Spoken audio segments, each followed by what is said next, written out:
Bem-vindos a esta nossa análise aprofundada. Hoje, vamos mergulhar numa lei que está mesmo a dar que falar e a mudar vidas.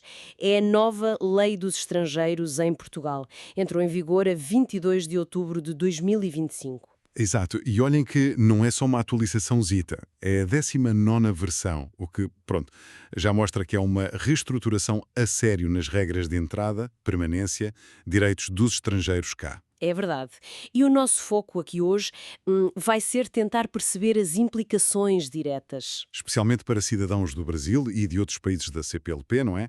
Que têm, claro, uma ligação muito forte com Portugal. Sim, essa ligação é fundamental. E a nossa conversa baseia-se em partes de um documento bastante detalhado, sobre o Bora Portugal Nova Lei dos Estrangeiros 2025, versão estendida. O objetivo, portanto, é irmos direto ao assunto, perceber o que é que mudou mesmo na prática e o que é que isso significa para quem está a pensar vir para Portugal ou até para quem já cá está e agora tem de navegar estas novas regras. Parece que há coisas que mexem com práticas que já estavam muito estabelecidas, não é? Sem dúvida alguma. Entender estas novas regras é mais crucial do que nunca, porque elas não criam só novos critérios ou novos prazos, elas também fecham algumas portas, algumas vias que eram muito usadas. Vamos tentar clarificar aqui o essencial. Ótimo. Então vamos começar por uma das alterações que mais discussão tem gerado, o visto de procura de trabalho. A ideia geral é que ficou bem mais difícil, mais apertado, é isso? Correto. Essa é, se calhar, uma das mudanças com impacto mais imediato. Antes, este visto era, bem, relativamente mais acessível. Permitia a entrada para procurar emprego cá, mesmo sem qualificações super específicas ou formalmente validadas logo à partida. Funcionava um pouco como uma porta de entrada, mais aberta, digamos assim. Exatamente.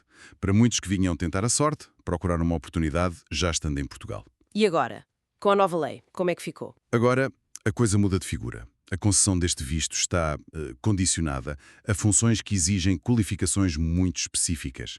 Estamos a falar de qualificação técnica, de experiência profissional comprovada em certas áreas ou de especialidades que vão ser definidas, atenção, numa futura portaria conjunta. Uma portaria conjunta, explica lá isso melhor. Pronto, será um regulamento específico, publicado pelos Ministérios do Trabalho, dos Negócios Estrangeiros e da Administração Interna. E essa portaria vai listar exatamente que profissões, que perfis é que se enquadram. No fundo, o visto passa a ser para o que a lei chama de trabalhadores altamente qualificados. Interessante, altamente qualificados. Mas isso levanta logo uma questão, não é? Se o foco é esse, definido por essa portaria, o que acontece com profissões que são essenciais, mas talvez não entrem nessa categoria? Estou a pensar, sei lá, turismo, restauração, construção, até algumas áreas técnicas intermédias. Não se corre o risco de criar aqui um desequilíbrio? Essa é precisamente a grande questão em aberto.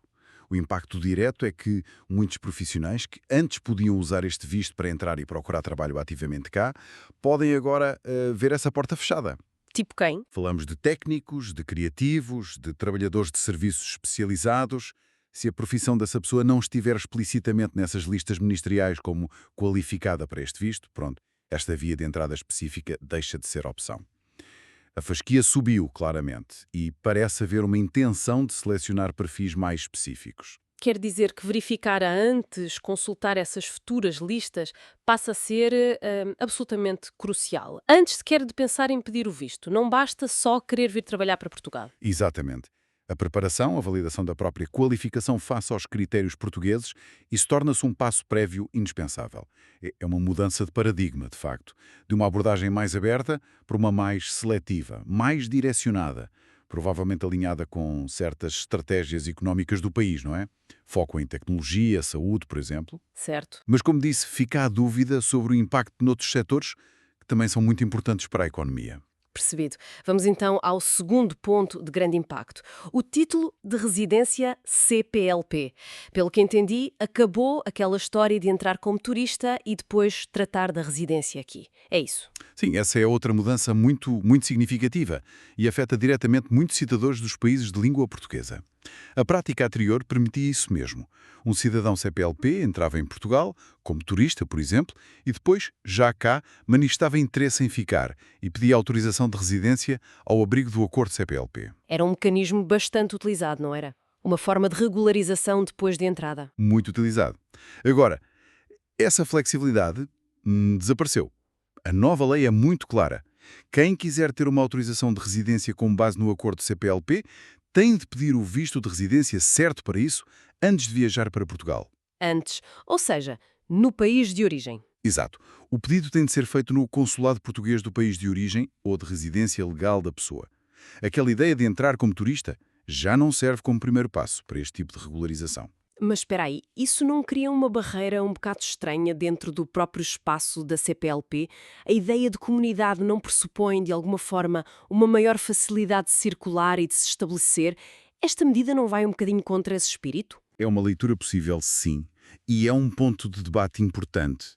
Para algumas nacionalidades, como a brasileira ou a timorense, que nem precisam de visto Schengen para entrar como turistas, a regra ainda é mais direta, digamos. Como assim? Impede-os claramente de usar essa facilidade de entrada para depois tratar da residência CPLP já cá.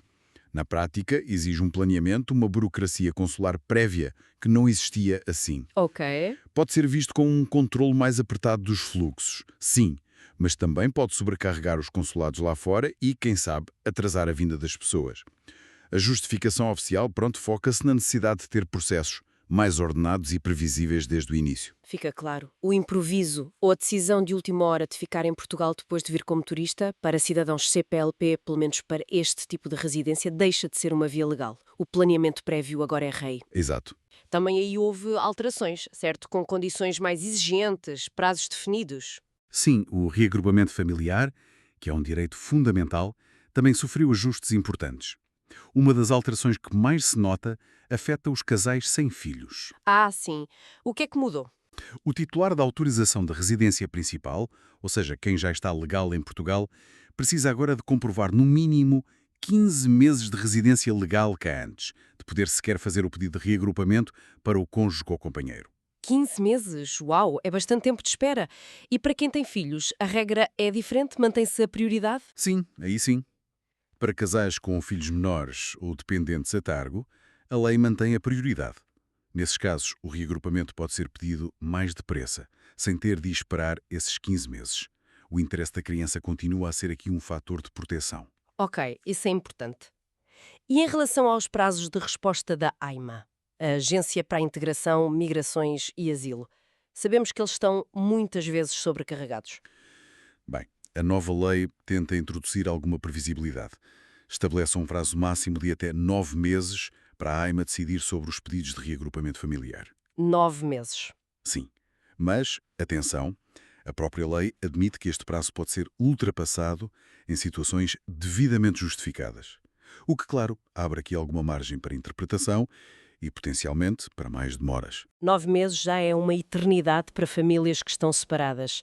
Mas o que me parece ainda mais complicado é a nova regra sobre como contestar esses atrasos. Podes explicar melhor? Esse é um ponto crítico, sem dúvida, e toca no acesso à justiça. A nova lei torna mais difícil recorrer aos tribunais para contestar a inércia da AIMA, ou seja, os atrasos nos processos.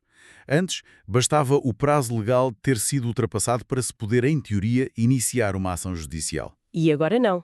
Agora, para uma ação ser aceite, o requerente tem de provar que o atraso da AIMA está a causar uma lesão efetiva a direitos fundamentais. Provar uma lesão efetiva a direitos fundamentais. Isso parece um obstáculo enorme. O que é que isso quer dizer na prática? Que tipo de situação é que se qualificaria? É precisamente aí que está a dificuldade. Não basta dizer está atrasado. É preciso demonstrar um prejuízo concreto grave. Talvez, a impossibilidade de matricular um filho na escola por causa disso, a perda de uma oportunidade de emprego importante para o cônjuge que está à espera, ou uma situação de saúde que piora devido à separação. Complicado? Muito. A interpretação do que é essa lesão efetiva vai ficar provavelmente a cargo dos tribunais, caso a caso. Mas o ónus da prova está claramente do lado do imigrante. É uma barreira processual significativa, sim. Percebe-se.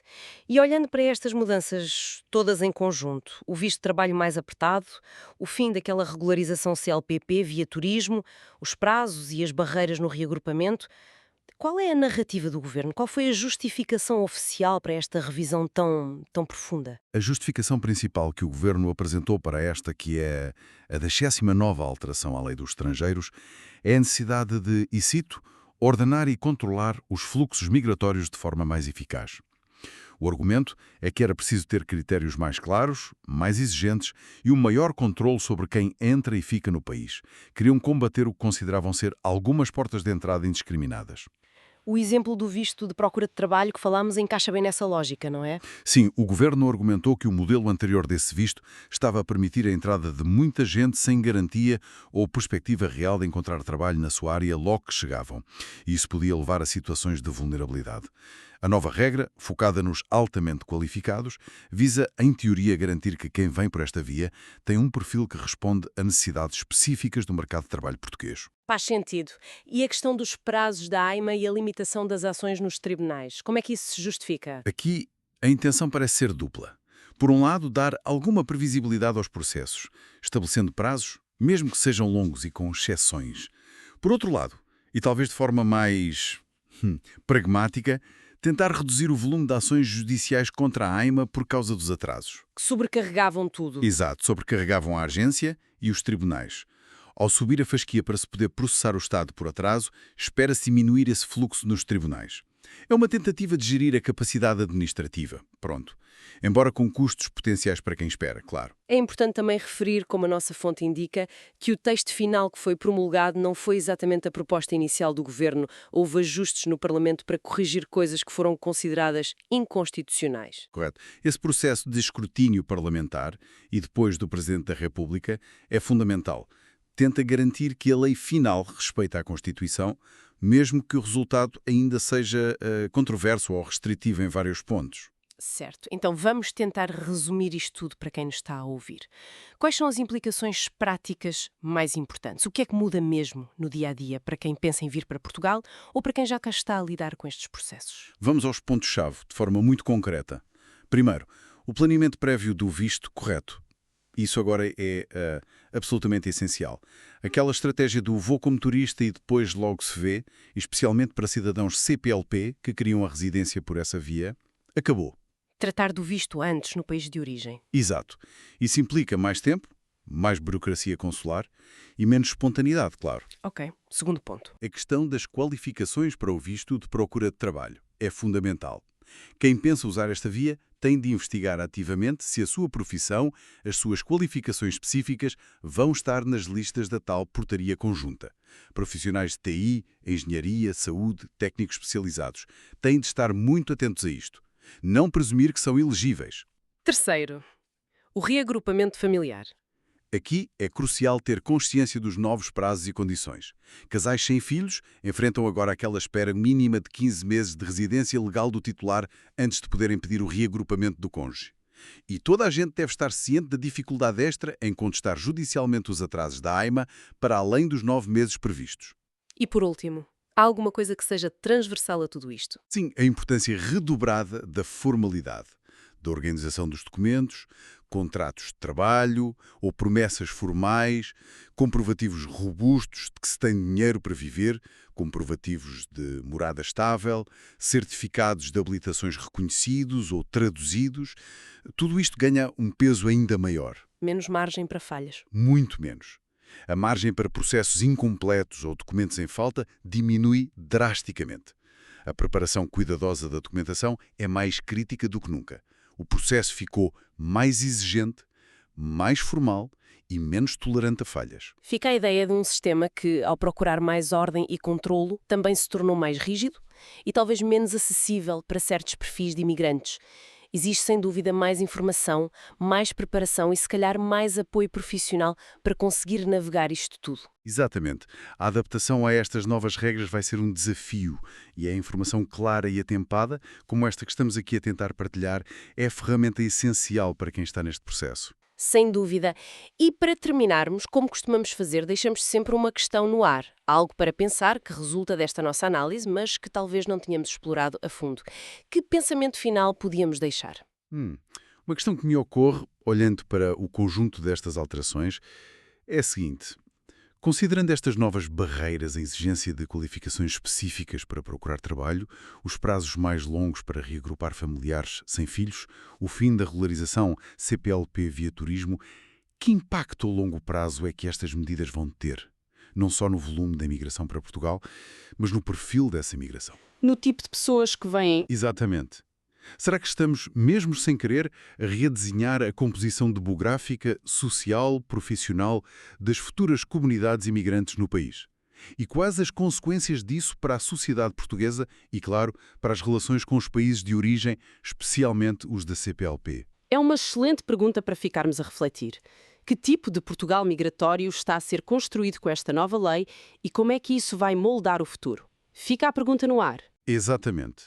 São mudanças estruturais com potencial para alterar bastante a paisagem da imigração em Portugal nos próximos anos. E com essa reflexão, que é bem profunda, encerramos a nossa análise detalhada de hoje.